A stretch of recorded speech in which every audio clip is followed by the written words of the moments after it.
Genèse, chapitre 41. Au bout de 2 ans, Pharaon eut un songe. Voici, il se tenait près du fleuve.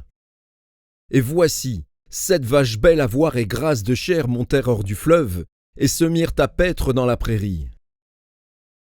7 autres vaches laides à voir et maigres de chair montèrent derrière elles hors du fleuve et se tinrent à leur côté sur le bord du fleuve.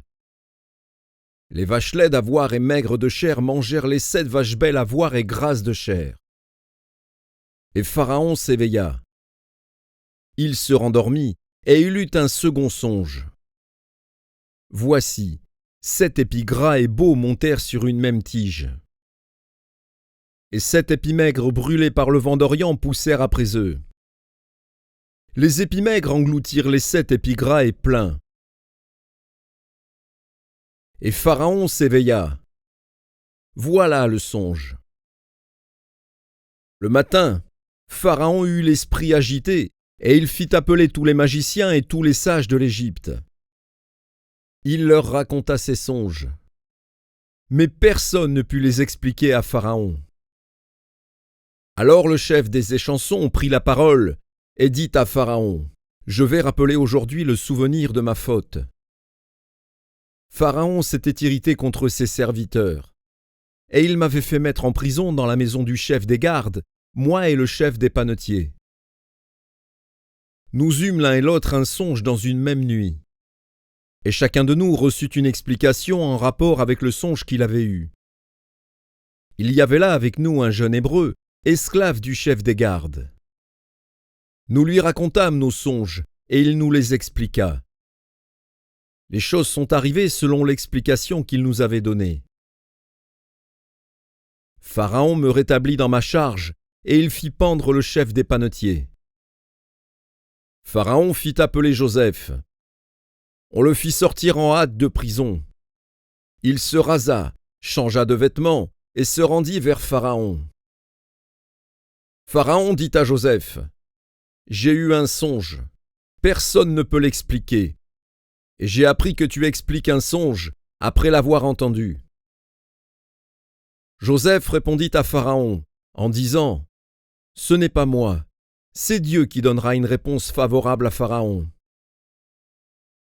Pharaon dit alors à Joseph : « Dans mon songe, voici, je me tenais sur le bord du fleuve. Et voici, 7 vaches grasses de chair et belles d'apparence montèrent hors du fleuve et se mirent à paître dans la prairie. 7 autres vaches montèrent derrière elles, maigres, fort laides d'apparence et décharnées. Je n'en ai point vu d'aussi laides dans tout le pays d'Égypte. Les vaches décharnées et laides mangèrent les 7 premières vaches qui étaient grasses. Elles les engloutirent dans leur ventre, sans qu'on s'aperçût qu'elles y fussent entrées. Et leur apparence était laide comme auparavant. Et je m'éveillai. Je vis encore en songe 7 épis pleins et beaux, qui montèrent sur une même tige. Et 7 épis vides, maigres, brûlés par le vent d'Orient, poussèrent après eux. Les épis maigres engloutirent les 7 beaux épis.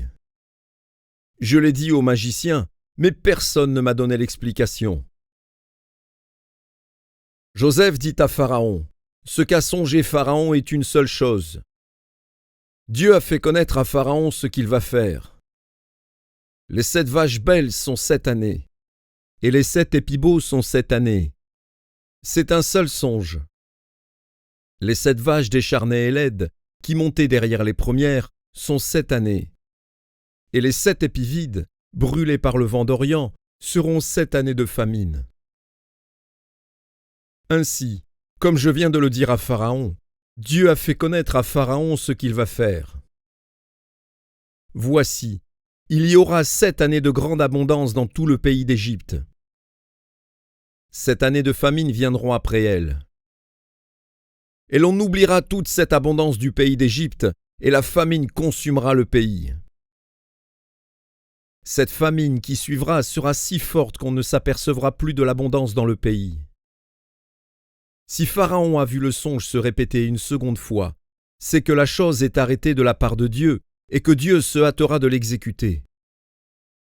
Maintenant, que Pharaon choisisse un homme intelligent et sage et qu'il le mette à la tête du pays d'Égypte.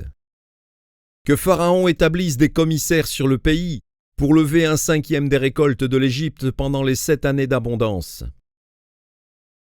Qu'il rassemble tous les produits de ces bonnes années qui vont venir.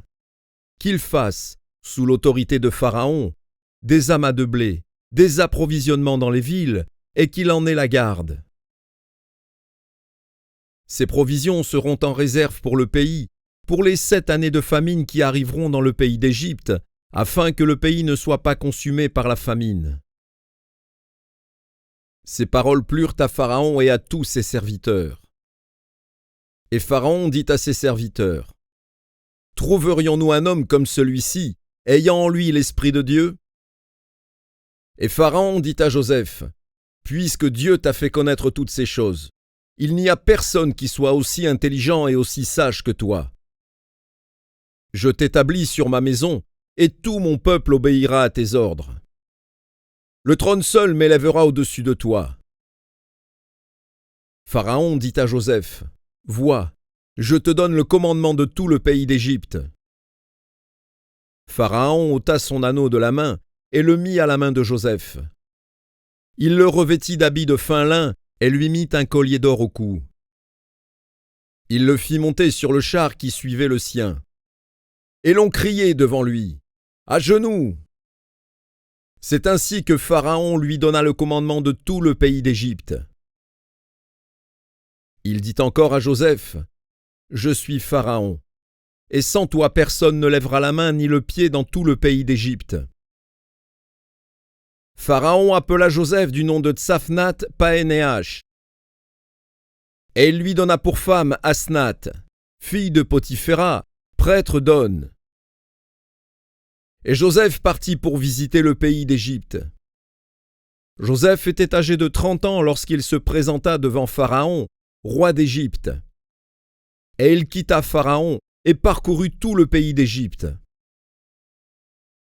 Pendant les 7 années de fertilité, la terre rapporta abondamment. Joseph rassembla tous les produits de ces 7 années dans le pays d'Égypte. Il fit des approvisionnements dans les villes, mettant dans l'intérieur de chaque ville les productions des champs d'alentour. Joseph amassa du blé, comme le sable de la mer, en quantité si considérable que l'on cessa de compter, parce qu'il n'y avait plus de nombre. Avant les années de famine, il naquit à Joseph 2 fils, que lui enfanta Asnath, fille de Potiphéra, prêtre d'On. Joseph donna au premier-né le nom de Manassé, car, dit-il, Dieu m'a fait oublier toutes mes peines et toute la maison de mon père. Et il donna au second le nom d'Éphraïm, car, dit-il, Dieu m'a rendu fécond dans le pays de mon affliction. Les 7 années d'abondance qu'il y eut au pays d'Égypte s'écoulèrent, et les 7 années de famine commencèrent à venir, ainsi que Joseph l'avait annoncé. Il y eut famine dans tous les pays, mais dans tout le pays d'Égypte il y avait du pain. Quand tout le pays d'Égypte fut aussi affamé, le peuple cria à Pharaon pour avoir du pain.